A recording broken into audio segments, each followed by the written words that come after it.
Hello friends, welcome to my YouTube channel the web education. So friends, এই মুহূর্তে আপনাদের জন্য একটা গুরুত্বপূর্ণ ভিডিও নিয়ে এসেছি। সেটা হচ্ছে ওয়েস্ট বেঙ্গল ওবিসি কেস মামলা নিয়ে। তো এই মামলার যে সম্পূর্ণ তথ্য, একদম কেসের ব্রিফ আপডেট আপনাদের সামনে তুলে ধরার চেষ্টা করব। সেখানে কি কি ঘটেছিল কলকাতা হাইকোর্টের সে ঐতিহাসিক রায়, কবে মিটবে রাজ্যের ওবিসি মামলা, লক্ষ লক্ষ চাকরি প্রার্থীর চিন্তা এই ওবিসি মামলা নিয়ে, কারণ এখনও পর্যন্ত এই মামলা সুপ্রিম কোর্টে পেন্ডিং। ওবিসি সার্টিফিকেট নিয়ে আবারও কি কোনো নতুন নিয়ম আসবে, আবারও কি নতুন ওবিসি সার্টিফিকেট বাতিল হবে, সুপ্রিম কোর্টে মামলা ওঠার সম্ভাবনা কবে রয়েছে, তো সমস্ত প্রশ্নের উত্তর এই ভিডিওর মধ্যে দিয়ে আপনার সামনে শেয়ার করব। তো সকলেই ভিডিওর শেষ পর্যন্ত দেখবেন। আর যারা চ্যানেলে নতুন ভিউয়ার্স রয়েছেন, অবশ্যই বলবো চ্যানেলটি সাবস্ক্রাইব করে পাশে থাকা বেল নোটিফিকেশন অন করবেন। তো ভিডিওটি শুরু করার আগে সকলকে বলবো যে এই যে কেস আপডেট বা তথ্যগুলো দেওয়া হচ্ছে শুধুমাত্র শিক্ষণমূলক বিষয়ের জন্য বা তথ্য দেওয়ার জন্য। এখানে কোনোভাবে কোনো রাজনৈতিক যে মতাদর্শের ভিত্তিতে ভিডিওগুলো বানানো হচ্ছে সেটা নয়। তো কেউ কোনোভাবে রাজনৈতিক কমেন্ট করবেন না ভিডিওর মধ্য দিয়ে, শুধুমাত্র আপনাদের তথ্যগুলো শেয়ার করার জন্য এই ভিডিওটি করা হয়েছে। তো দেখুন, আপনারা সকলে জানেন যে ওবিসি কেস মামলা রাজ্যের, যেটা দীর্ঘদিন ধরে অর্থাৎ আজ থেকে প্রায় 2 বছর আগে এই মামলা কলকাতা হাইকোর্টে যায় এবং সেটা কলকাতা হাইকোর্ট থেকে শেষ পর্যন্ত সুপ্রিম কোর্টে যায়। যখন কলকাতা হাইকোর্টে এক ঐতিহাসিক রায় দিয়েছিল যে রাজ্যের প্রায় 77টা ওবিসি কাস্ট ক্যাটাগরি যারা ছিল তাদেরকে বাতিল করে, এবং তার যে দুর্নীতি সেটা কিন্তু দেখা দিয়েছিল গত সরকারের সময়, যে বিনা কারণ ছাড়াই বা কোনো কিছু খতিয়ে না দেখে বা ব্যাকওয়ার্ড ক্লাসের ডিপার্টমেন্টের তরফ থেকে কোনো তথ্য যাচাই না করে এই সমস্ত ওবিসি কাস্ট ক্যাটাগরিগুলোকে ওবিসি তালিকার মধ্যে অন্তর্ভুক্ত করেছিল। এবং যেটা নিয়ে কলকাতা হাইকোর্টে মামলা চলে, সেখানে কলকাতা হাইকোর্টের ডিভিশন বেঞ্চে সম্পূর্ণভাবে রায়দান করেছিল যে এই সমস্ত ওবিসি সার্টিফিকেট বাতিল করার, যার পরিপ্রেক্ষিতে খেসারত ভুগতে হয়েছিল লক্ষ লক্ষ চাকরি প্রার্থীদের, যারা বিভিন্ন পরীক্ষার প্রিপারেশন নিচ্ছিল তাদের চাকরির পরীক্ষা আটকে যায়। সমস্যা দেখা দিয়েছিল কলেজ বিদ্যালয় থেকে শুরু করে সমস্ত জায়গাতে ভর্তির ক্ষেত্রে, এমনকি আরও আনুষঙ্গিক বিভিন্ন ক্ষেত্রে। তো একদম ডিটেলসভাবে আলোচনা করছি, সকলেই ভিডিওর সাথে শেষ পর্যন্ত দেখুন। তো প্রথমত ওবিসি সার্টিফিকেট কেন বাতিল হয়েছিল। তো দেখুন, বিষয়টা হচ্ছে যে পশ্চিমবঙ্গের ওবিসি সার্টিফিকেট বাতিল হওয়ার মূল কারণ ছিল কলকাতা হাইকোর্টের একটি বড় রায়, যেখানে 2024 সালে কলকাতা হাইকোর্ট জানায় যে 2010 সালের পর যেভাবে বছরের পর থেকে যে ওবিসি সার্টিফিকেট দেওয়া হয়েছে সেই প্রক্রিয়ায় আইনি নিয়ম পুরোপুরি মানা হয়নি বলে একটা যে অভিযোগ সেটা কিন্তু উঠেছিল। তো কোন রায় এটা না, এটা হচ্ছে 2010 সালের পর ইস্যু হওয়া সব ওবিসি সার্টিফিকেট নিয়ে কলকাতা হাইকোর্টে একটি জনস্বার্থ মামলা বা পিল দায়ের হয়েছিল। 2024 সালে কলকাতা হাইকোর্ট রায় দেয় যে এই সময়ের মধ্যে দেওয়া অধিকাংশ ওবিসি যে সার্টিফিকেট সেগুলো সমস্ত কিছু অবৈধ ছিল এবং যার পরিপ্রেক্ষিতে বাতিল করে, এবং এই রায় 2010 সালের পর সমস্ত ওবিসি সার্টিফিকেট ক্ষেত্রে প্রযোজ্য হয়। অর্থাৎ ওবিসি সার্টিফিকেট 2010-এর পরে যেগুলো ছিল সেগুলোর ক্ষেত্রে সম্পূর্ণভাবে বাতিল, অর্থাৎ 2010-এর আগে যেগুলো ছিল সেগুলো বৈধ ছিল।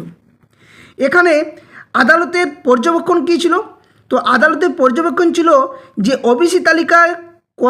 ওবিসি তালিকাভুক্ত করার ক্ষেত্রে যে 1993 সাল, সেই 1993 সালে যে আইন সেটা সক্রিয়ভাবে বা সঠিকভাবে অনুসরণ করা হয়নি। অনেক ক্ষেত্রে দেখা গেছে যে পর্যাপ্ত সামাজিক এবং শিক্ষাগত যে সমীক্ষা ছাড়াই কিন্তু এই ওবিসি সার্টিফিকেট বানানো বা যোগ করা হয়েছিল। 2012 সালের কিছু আইন ধারা আদালত অসাংবিধানিক বলে মন্তব্য করে, এবং রাজ্য সরকার ও ব্যাকওয়ার্ড ক্লাসেস কমিশনের ভূমিকা নিয়ে আদালত কিন্তু প্রশ্ন তুলে 2024 সালে। ফলে ফলাফল কি দেখা দিয়েছিল না, এখানে ঘটেছিল 2010 সালের পর প্রায় ইস্যু হওয়া 5 লক্ষ ওবিসি সার্টিফিকেট বাতিল ঘোষণা। তবে যারা ইতিমধ্যেই চাকরি পেয়েছেন বা সুবিধা নিয়েছেন তাদের উপর সঙ্গে সঙ্গে কোনো প্রভাব পড়বে না বলেও কিন্তু আদালত সেই সময় একটা সহানুভূতির যে নির্দেশ সেটা কিন্তু দিয়েছিল। আর যেসব শিক্ষার্থী অ্যাডমিশন বা চাকরি প্রক্রিয়ায় আছে বা ছিল তাদের ক্ষেত্রেও বিশেষ নির্দেশ না দেওয়া পর্যন্ত সার্টিফিকেট নিয়ে ব্যবস্থা নেওয়া হবে না। তো যেমন পজিটিভ রায় দুটো দেওয়া হয়েছিল, তেমনই একটা নেগেটিভ রায় যে 2010 সালের পর ইস্যু হওয়া প্রায় 5 লক্ষেরও বেশি ওবিসি সার্টিফিকেট বাতিল ঘোষণা। ঠিক আছে, এখানে কোন আইনের কথা বলা হয়েছিল তাহলে 2024 সালে যখন এই ওবিসি সার্টিফিকেট বাতিল করা হয়? তো এখানে বলা হয়েছে যে West Bengal backward classes of citizen যেখানে 1993 সালের যে for reservation of vacancies in service and protest act দ্বারা এই যে ওবিসি তালিকা, সেই ওবিসি তালিকার নিয়মমাফিক হয়নি। 2010 সালের পর সমস্ত ওবিসি তালিকাগুলোকে বাতিল করা হয় বা ওবিসি কাস্টগুলোকে বাতিল করা হয়, এবং যে ওবিসি সার্টিফিকেটগুলো ছিল সেগুলো সম্পূর্ণভাবে একদম বাতিলের মুখে দিয়ে রাজ্য সরকার একটা চাপের মধ্যে পড়ে যায়। ফলে দেখা দেয় কি না, এরপর রাজ্য সরকার একটা নতুন সমীক্ষা চালায়, যেখানে কি দেখা দেয় না, যেখানে দেখা দেয় যে 140টা যে নতুন, সেই 140টা নতুন কিন্তু সার্টিফিকেট আবারও যে বানানোর নির্দেশ কিন্তু দেওয়া হয়েছিল। তো এখানে কি কি ঘটেছিল, তো দেখুন বিষয়টা হচ্ছে যে যখন এই যে মামলাটি ঘটে সেক্ষেত্রে দেখা দেয় কি যে নতুন করে আবারও রাজ্য সরকার তরফ থেকে একটা নতুন যে সার্ভে করা, এবং সেখানেও কিন্তু বৈধতা নিয়ে প্রশ্ন জাগে পরবর্তী ক্ষেত্রে, সেটাও বলছি আপনার সামনে।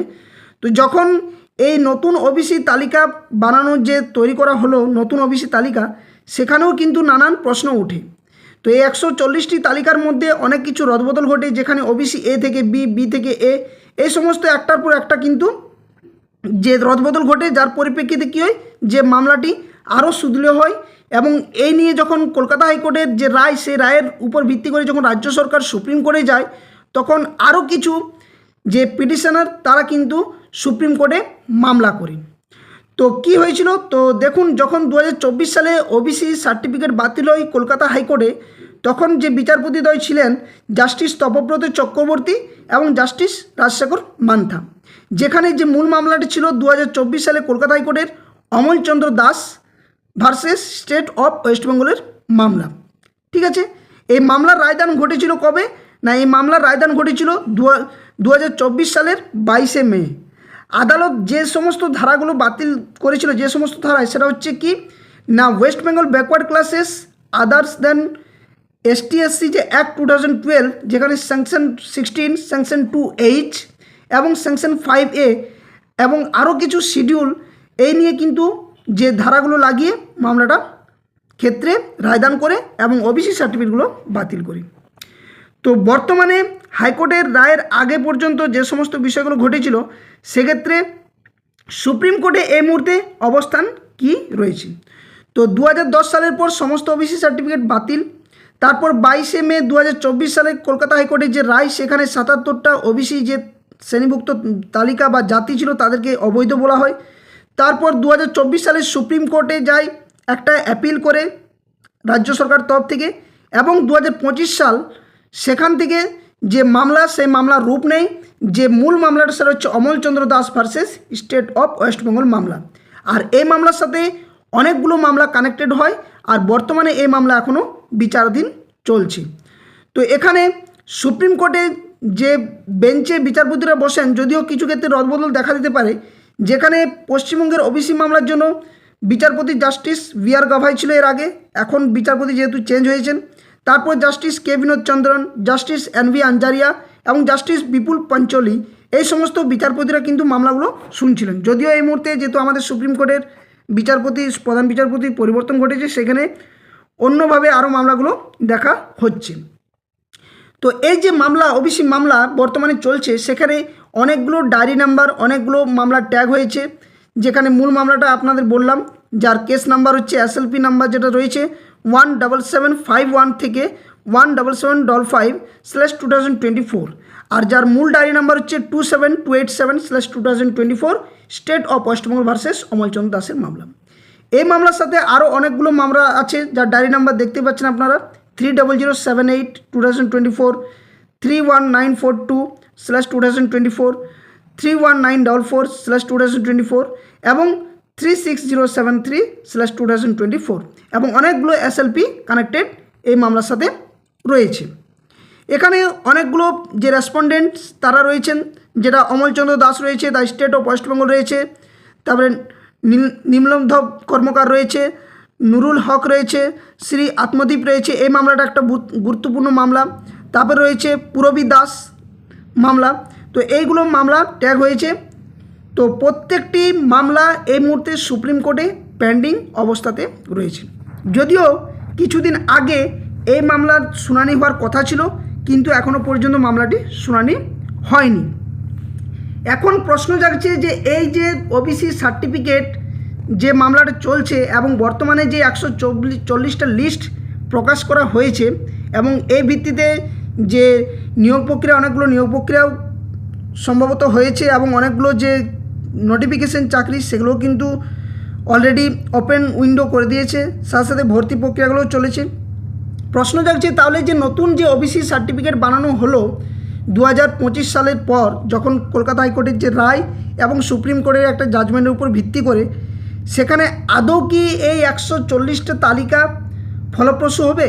তো এটা নিয়ে সুপ্রিম কোর্ট সম্পূর্ণভাবে বলে দেয় যে রাজ্য সরকারকে যে এই যে রায়, এই রায় যতক্ষণ পর্যন্ত না বাস্তবায়িত হচ্ছে ততক্ষণ পর্যন্ত কোনো ওবিসি চূড়ান্তভাবে কার্যকর হবে না। এটা কিন্তু সুপ্রিম কোর্ট সম্পূর্ণভাবে জানিয়ে দেন। তাহলে বর্তমান অবস্থা কি? তো দেখুন, এই মুহূর্তে আমাদের যে সরকার, সেখানে সরকারের পালাবদল ঘটেছে এবং এই যে ওবিসি ক্যাটাগরি বা ওবিসি কাস্টগুলো তৈরি করা হয়েছে সেগুলো কিন্তু আগের সরকারের সময়, যেখানে অবৈধভাবে 77টা তালিকাকে বাতিল করা হয় এবং 2010 সালের পর থেকে প্রায় 5 লক্ষর মতো ওবিসি সার্টিফিকেট যারা সুবিধা পাচ্ছিল তাদের কিন্তু বাতিল করা হয়েছিল।